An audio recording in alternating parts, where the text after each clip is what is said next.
Bagaimana sih Kak cara nentuin KPI yang tepat untuk sales?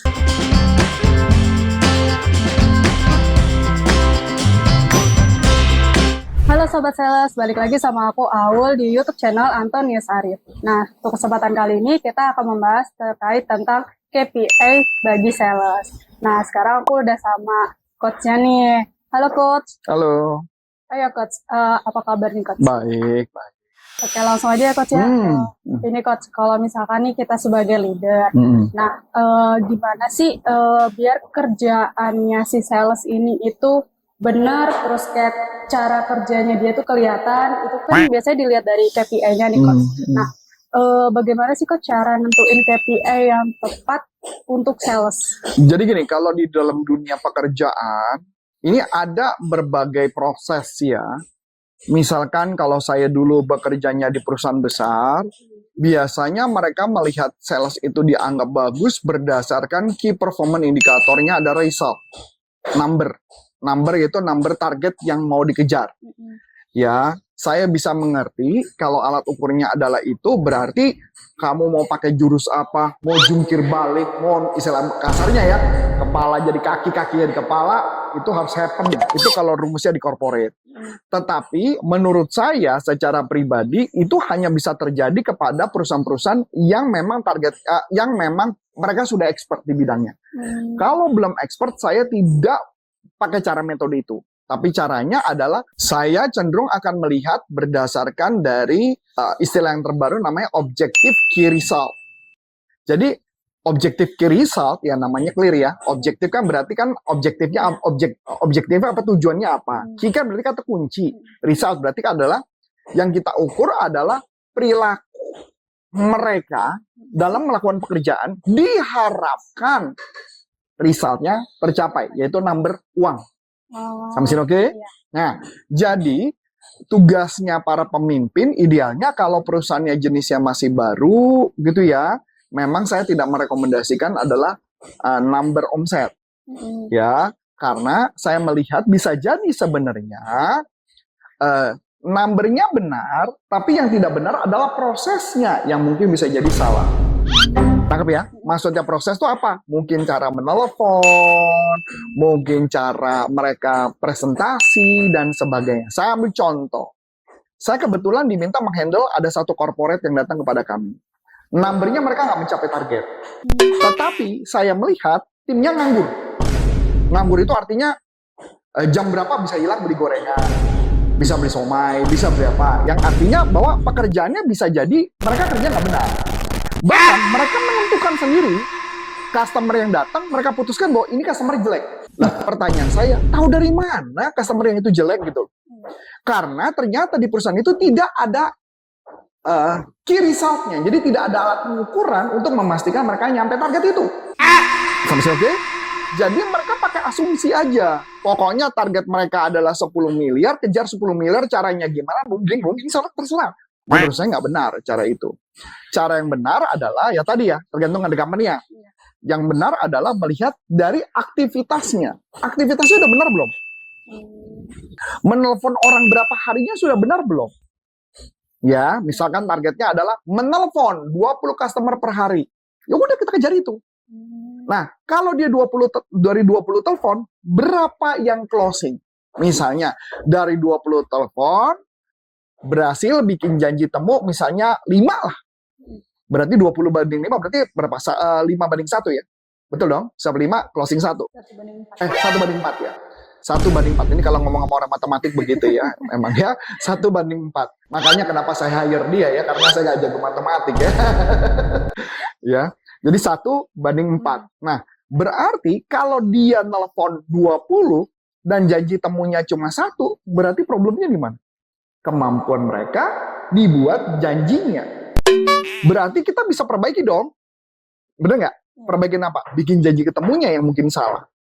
Atau mereka udah berhasil ketemu, bikin janjian, kemudian tidak dapat jadi project. Berarti yang salah apa? Mungkin teknik menggali kebutuhannya yang salah. Jadi setiap company idealnya adalah mencari key result atau objective key result apa yang menjadi alat pengukur untuk mencapai angka tersebut.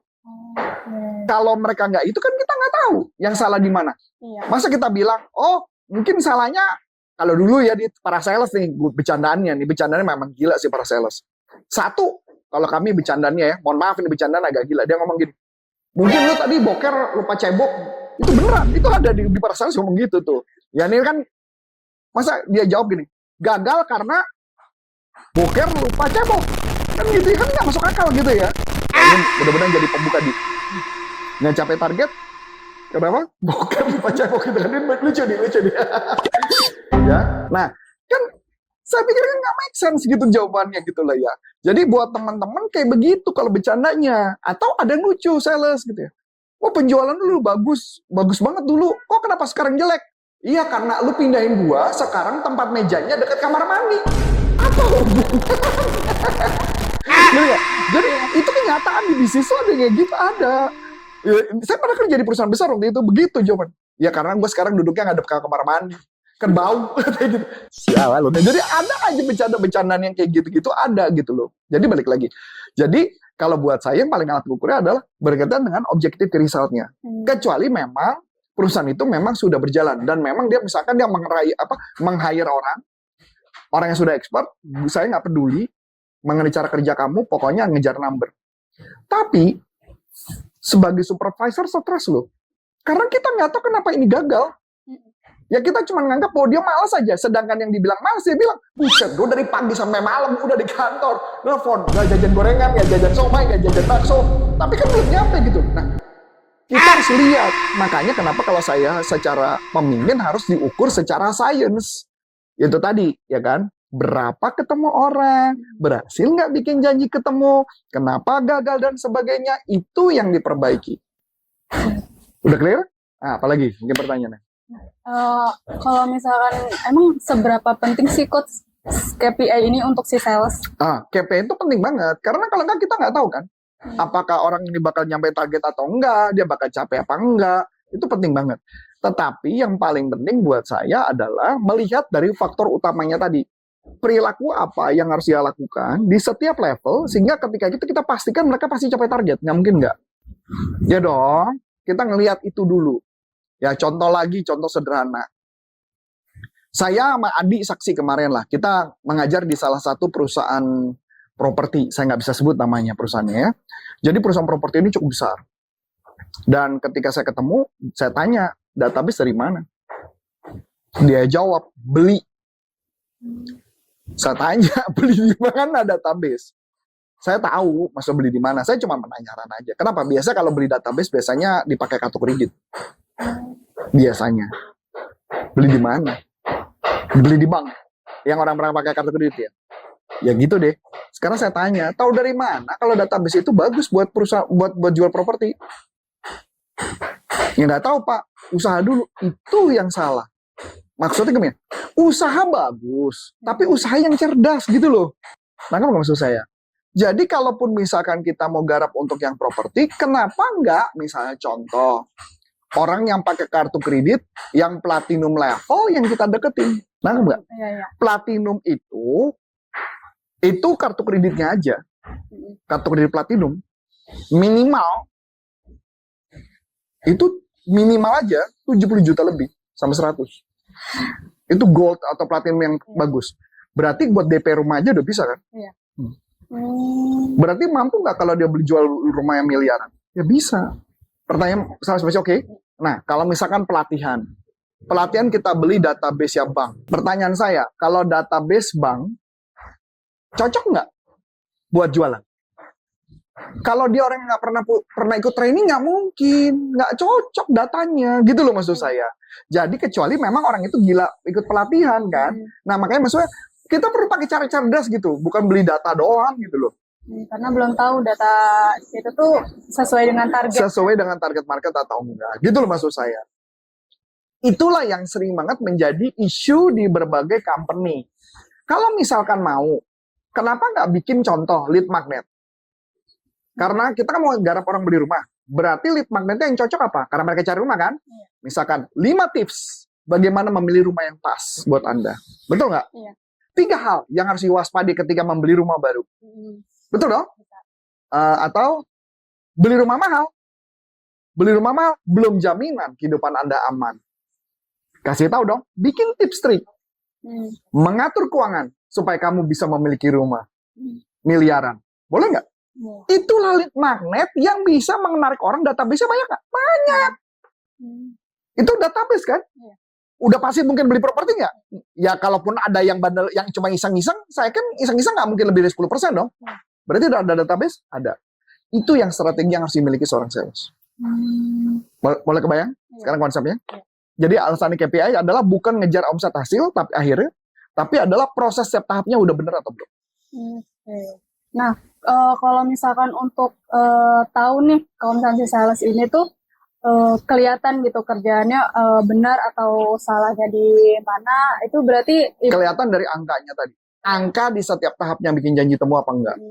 Jadi misalnya tadi yang saya bilang 20 itu, kalau mama kemudian dia nggak berhasil ketemu dengan 4 atau 5 orang, berarti dianggap gagal. Ya dong. Itu cara ngukurnya gampang. Jadi bukan kita ngejar akhirnya, tapi ngejar di bagian depannya. Terus kemudian misalkan dari presentasi, dia presentasi. Saya ambil contoh gini. Ini this is menarik nih. Ada pertanyaan menarik gini. Coach, gue punya tim. Timnya itu bilang dia prospek ke customer. Tapi nggak ada hasil. Pertanyaan saya, itu prospeknya bener apa bohongan? Udah gitu jarak, dia sampai bilang gitu, saya pakai foto. Pakai foto bahwa dia benar-benar melakukan prospek. Foto sama customer ya? Dan lucunya jarak antara ketemu satu customer yang lain berikutnya itu jaraknya deket-deket banget. Jadi nggak mungkin, nggak masuk akal. Saya jawab, kalau saya nggak akan ngecek itu. Kalau saya akan ngecek apa tadi patokannya? Kan janji temu. Dari janji temu kan harusnya diukur dong. Berapa kali ketemu harus udah ada proposal dong. Kalau proposal nggak ada berarti bohong dong. Kita nggak bisa ngomong lu bohongin gue ya. Lu nggak prospek dia. Kalau kita ngomong kayak gitu, kan sales yang bener kalau dia benar-benar prospek sakit hati dong. Ya dong. Ya kan? Jadi kan nggak bisa gue ngomong bohong dong. Gue cuma ngomong. Gue heran kenapa lu ketemu orang sekian banyak, kenapa lu nggak berhasil ya bikin proposal. Iya dong. Kita lihat. Dari situ kan dia kan ngerasa, aduh bos gue kayaknya udah curiga sama gue. Iya, betul. Bener nggak? Dari tanpa gue menuduh. Sales itu memang banyak ide, banyak konsep untuk gagal. Untuk mereka tidak melakukan. Bukan banyak ide untuk mengerjakan, tapi banyak ide untuk gagal. Jadi kalau pertanyaan saya adalah, berarti sales kreatif ya? Kreatif, tapi kreatif itu dari cara yang salah. Kenapa nggak memikirkan kreatif gimana caranya bisa bikin closing? Itu aja sederhananya. Jadi buat saya bukan tipe orang yang akan lu bohongin gue ya? Lu bohong ya? Lu prospek ya? Marah-marah kemudian. Mendingan ngeliat ke setiap KPI, bukan nomor akhir. Tapi gue ngeliat di setiap KPI-nya, salahnya di mana. Contoh lagi. Nggak pernah nelfon, tapi dia bisa meeting ke customer. Apa nggak aneh? Aneh. Dapat data dari mana? Iya, betul. Ya dong, kan kita pakai logik ya gitu loh. Logiknya diukur nggak? Kalau mama udah diukur, kasih tahu. Mohon maaf ya, gue mau ngecek nih cara kerja lu bener apa enggak. Bisa dong gue tanya. Perusahaan siapa, namanya siapa, sekali-kali gue temenin, bisa nggak? Bisa, ketahuan juga. Ngerti nggak? Jadi maksudnya, kalau seorang pemimpin tuh ibaratnya tuh jangan, istilahnya, mereka itu buaya, istilah saya. Mereka tuh buaya, saya itu dinosaurus. Yang artinya, ya lu mau bohongin gua lagi. Ya nggak bisa, orang gua udah pernah main di dunia itu gitu loh. Kalau nggak apa yang terjadi, lu dibohongin sama saya, lu nggak pernah tahu. Tapi juga kita nggak boleh ngebohongin, nggak boleh dengan cara, lu bohong nggak boleh. Dengan cara tadi, di setiap bagian. Oke teman-teman, sekian dulu bincang-bincangnya. Akhir kata saya out. Dan saya Coach Arif, salam performance. Bye-bye.